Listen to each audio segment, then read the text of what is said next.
Hey viewers, and welcome back to another one of my maintenance, repair, upgrade shows here on YouTube, courtesy of me, Adventure Link, where I run the show without drama, BS, clickbait, and especially sponsors, and I get to the point. So, sitting by me is the subject of today's show.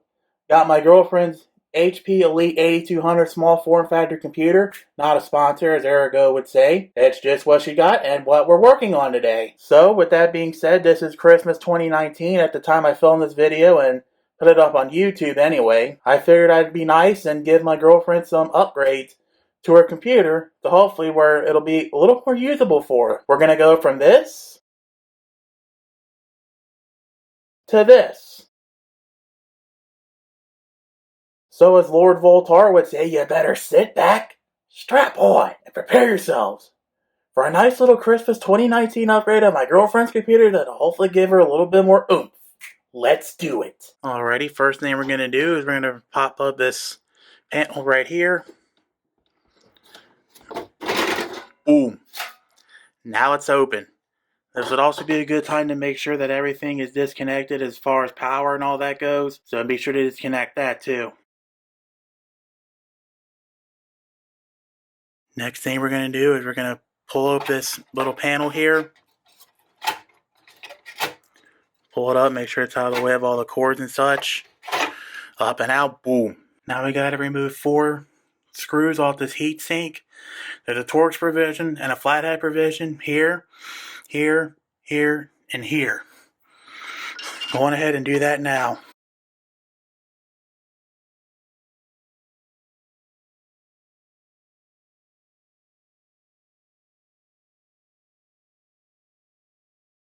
Now we should be able to free the heat sink. Boom. Now you want to take some 91% or better isopropyl alcohol. Open it up and take a towel or something, paper towel, and just pour it on there. Then once you get it poured on, then you come over to your CPU and start cleaning. Oh hey, a nice shiny Intel Core i5-2400. Not a sponsor, as Erigo would say. Then you'll do the same thing to the bottom of this heatsink. Alrighty, next thing you'll do is pull out this little tab here that holds down the lever.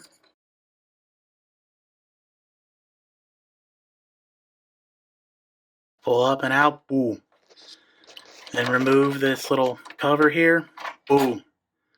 Now take note of the processor notation where the little corner is. You'll want to point it down on those traces down there by that one mounting screw. You know, going from here down to here. Then you just take your hopefully clean hands, extract the processor, boom.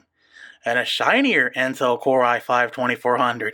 Not a sponsor, as Erico would say. Just as a fair warning, be careful when handling your processor, because if you get your fingerprint on all those transistors, pens, whatever, your fingerprints can screw with it. You could probably bend something, break something, because these are very brittle pens. Be careful with them. But with that being said, we got our nice shiny Core i7. Not a sponsor, just what I have to use pretty much. Right, remember, corner face is at the bottom. I'm going to carefully drop this in. Boom. Had to fix the alignment, but it's in now. Right, be careful when you close the hood here. Just make sure you align it with this little screw thingy here. Lower down your arm. Slide it on home. Boom. Now you want to get your thermal paste. Got some Arctic Silver 5. Not a sponsor, as Erico would say. You're going to want to put a little bit of heat, put a little glob right there. It does come with a little putty knife if you want to spread it around some. So you know you can do that. Just make sure you got this, your new home, your new processor rather, coated up in thermal paste. Make sure you coat only the part where it says Core i7. Only cover that part, don't cover anything else. Other people, will just put a whole glob of thermal paste, like say on the center processor. Put a nice size glob there. Then take the heat sink and just rub it all over as much as you can. Right, let it get in contact with that. But I prefer the way of using a putty knife instead. So you basically just get the gist of it. Put some thermal compound on, use your putty knife to spread it through. Make sure you get it all evenly coated. Right, after you get your little processor all painted up and spread through and all that, now it's time to remount the heatsink. As a heads up, you'll just tighten it down as if you were doing a 4-lug tire. Here, here, here, and here. Let's do it.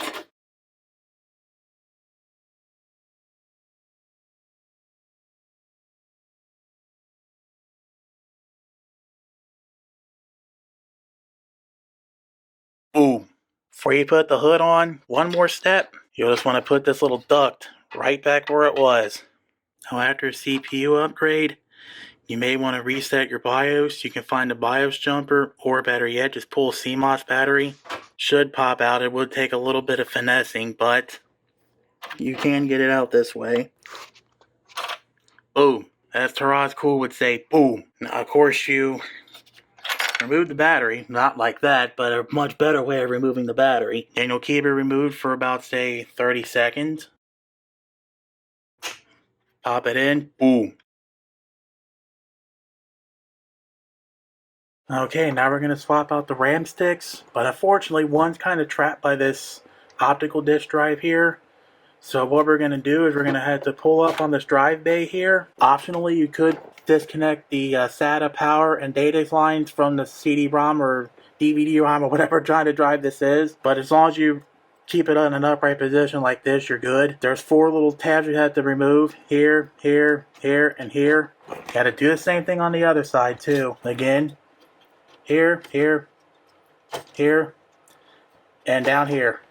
Unfortunately, I got a data cable or power cable blocking my way, but all the same, you should be able to pull out the RAM stick. Boom, just like that. As Taraz Cool would say, boom.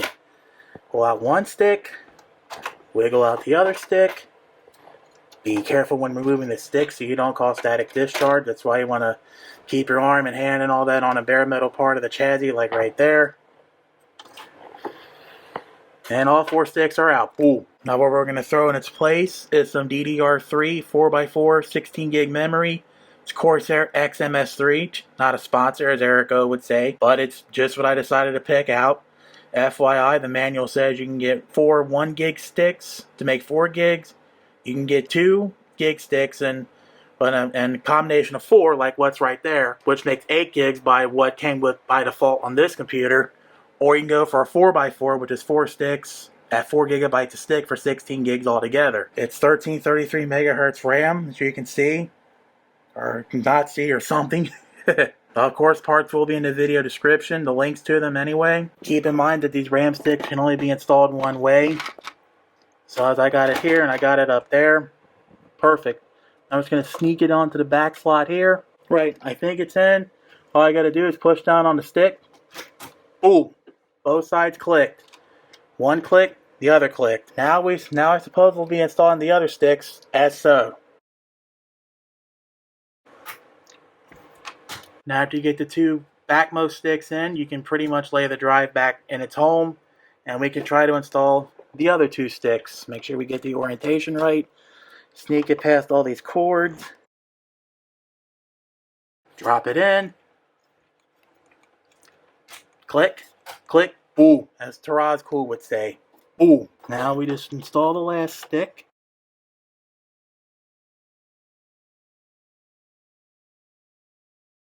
There, last stick's in after a whole bunch of fighting. Click, click, boom. Very simple. And now the time has come to remove the video card. Just so you know, you get 4 card slots here, here, here, and up here. To access them all, you first pop this up. And normally there would be, some kind of set screw here where you set it in place, but it seems to, set just fine like this. So here's what we're going to do. Going to pop up one end like this, like that. Now you're going to want to take your finger, take the brown tab here, or the white, tuck it out, boom. Video card is extracted. As a heads up, you want to put your new video card into these either black or brown slot. Can't tell what it is right now, because just as a fair warning, this white slot, it is an X16 physically, but electrically and all that, it's downgraded to a 4X speed. You want to stick your video card into this slot right here. That's a true X16 slot. And what we have here is an MSI Geforce GTX 1650 low profile edition. Not a sponsor, just what I chose to use here.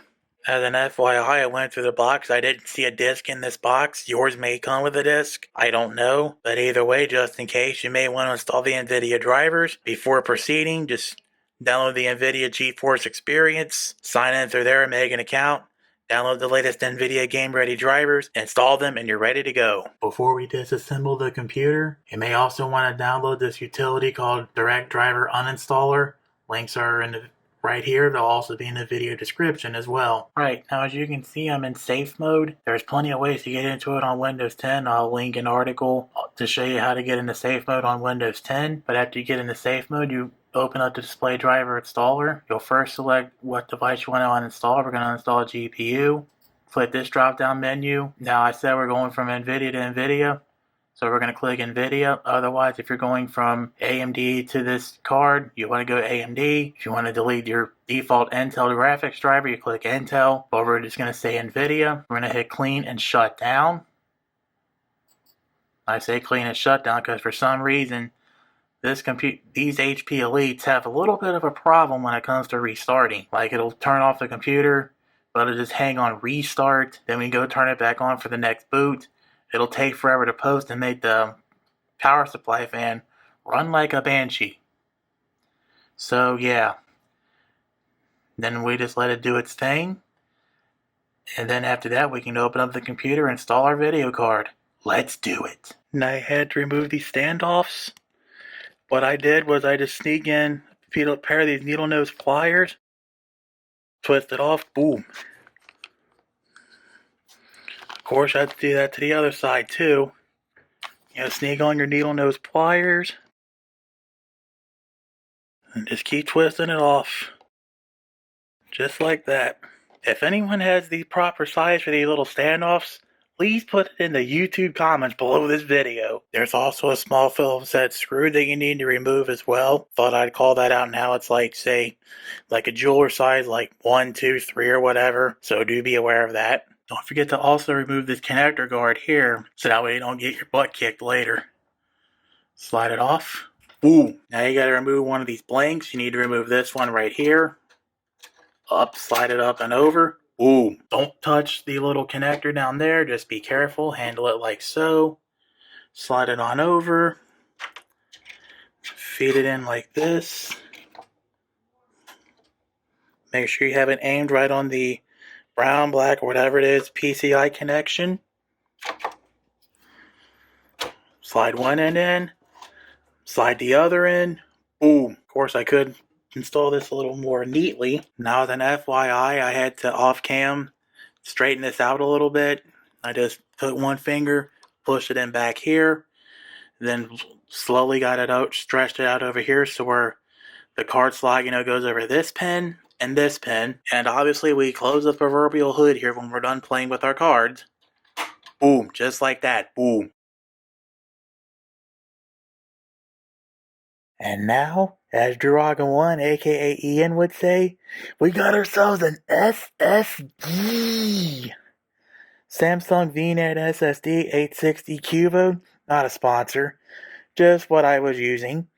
You can use pretty much any SSD really, as long as it's good. It's 1 terabyte. Let's do it. So the first thing we're going to do is we're going to flip this up.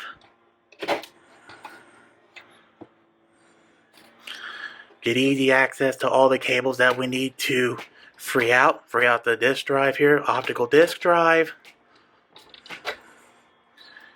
Then we free out the hard drive. Boom. Gonna put it back down, push down on this tab here. That should allow you to pull out the optical disk drive, push and hold it. And then you just push back on the optical disk drive, slide it out. Boom. Gonna flip up the drive cage here. The idea is to hold down this button. Then you should be able to free out the hard drive. This will take 2 hands. But ideally, I personally just went in with one hand up here, the other hand at the bottom. And I can squeeze the hard drive out of there. Now it's time we take our little SSD here. We need one of these drive converters here. I got this pass-out kit, not a sponsor, just what I went with. It's got 2 in the pack. Already unboxed one off cam, as you can see. It's got a little screwdriver and some screws to mount everything in. With that being said, you'll need to take these screws here, that's off the hard drive, mount them into the little adapter here on each corner. You put one on this corner, one on the other corner. Repeat for the other side. There's a Phillips head. It's a Phillips head, by the way, so make sure you take these off and put it on your adapter now. Right, then after we transfer all our big screws to the 4 corners, you'll then mount your SSD underneath, or as Ian aka Drewaga1 would say, your SSD. Anyways, you line it up just like this. Be careful, there may be alignment issues, so you might want to screw each thread in, say a couple turns. Then after that, you align it all nice and square. Then you just tighten down like a 4-lug tire, here, or some other variation of a cross X pattern. Then after that, you line up your SSD into the lower bay here, slide it on home, boom. And you just make sure everything's all aligned and straight. Then after that, you just put everything back together. Right then, so I had to flip it over so that way everything would fit nice and neat, just like this in the back. I'm only human, I make mistakes, so you don't have to. On a real quick side note, it's also possible to flip up this power supply. Boom. Extra hard drive bay if you want to install a second SSD or put the original drive in as a backup or whatever. Boom. And check this out. Our end result, 16,384 megs of RAM. Intel Core i7 2600 CPU. Got ourselves a Geforce GTX 1650. And yeah, Samsung hard drive. So you're probably asking how I got this hard drive to, mirror exact Windows installation. Well, that's a good question. And I'm going to answer this with this following picture here. It's what you would call a too long didn't speak version of what I did. And that's all for upgrading that HP Elite Series computer. Except for the power supply. If I get around to that, I'll make that its own video, I suppose. What have I learned from this thing? Well, this was actually a lot more complicated than it was upgrading my Gateway 510T PC. I'll put a link to it in the video description or in the card. It's on my channel all the same, so just search for it. I'll say this, that was actually a lot easier than this. Ran into so many reboots where I would just, hang on reboot, make this power supply fan spin like a banshee, then eventually post, and then it would black screen on boot or load Windows and then make a black screen. So quite a few more pitfalls than I expected, but I got around them all the same. Thanks my buddy Mike Fish, of course. So thanks a lot, buddy. Appreciate it. With that being said, I managed to narrow down that whole hanging upon reboot thing, where you send a reboot to the computer, reboot command. Then you reboot it, then it just sits on a black screen. It takes forever to post. Either I'm thinking that's the power supply doing it, or it's a BIOS update doing it, because some of these BIOSes are known to cause problems with Windows 10 on these HP Elite computers. If you have any more insight on this, please drop it down in the YouTube comments below this video, please, so I can hopefully squash that for good. So a little bit more advice I want to give, always upgrade things one at a time. Because if you upgrade en masse, not only is it more difficult to diagnose and troubleshoot, but you may also trigger Windows into having it reactivate because you changed so much stuff. Windows thinks it's a new computer, so you then have to go reactivate it, which is another hassle in of itself. Also, test, don't guess. That kind of goes hand in hand with what I just talked about. Make sure you test everything out before you reassemble everything or move on to the next step or whatever. So be sure to do that as well. And I do want to give another piece of advice about that DD command. Now, before you go do that, in Windows, there is a deep partition management tool. If you actually go inside and manage to shrink down your Windows partition, like all the way down, like as low as they can go, or say 25 gigs above the max. Like for example, if you have like 200 gigs on your C drive, if you can shrink the partition down to 200 gigs or shrink it to 225 gigs, that's fine too. That would actually help make the DD command go a little faster when you do it in Linux. You just got to copy everything one by one, direct copy 1-to-1 ratio to that other hard drive. So by shrinking that partition down, that's a lot less it's got to copy over. And all the same, you can use that same partitioning tool when you reboot into your new SSD on Windows 10 to expand the partition. So just a little tip to help make the DD command go a little easier. And also, I'm going to stress once again, make sure you run the sudo fdisk-l so you can get access to your hard drive information. Make sure that your nodes are correct. Like say if your regular hard drive is on dev SDA and the SSD is on dev SDB or whatever, make sure you keep that straight. And make sure you also watch your if and of commands.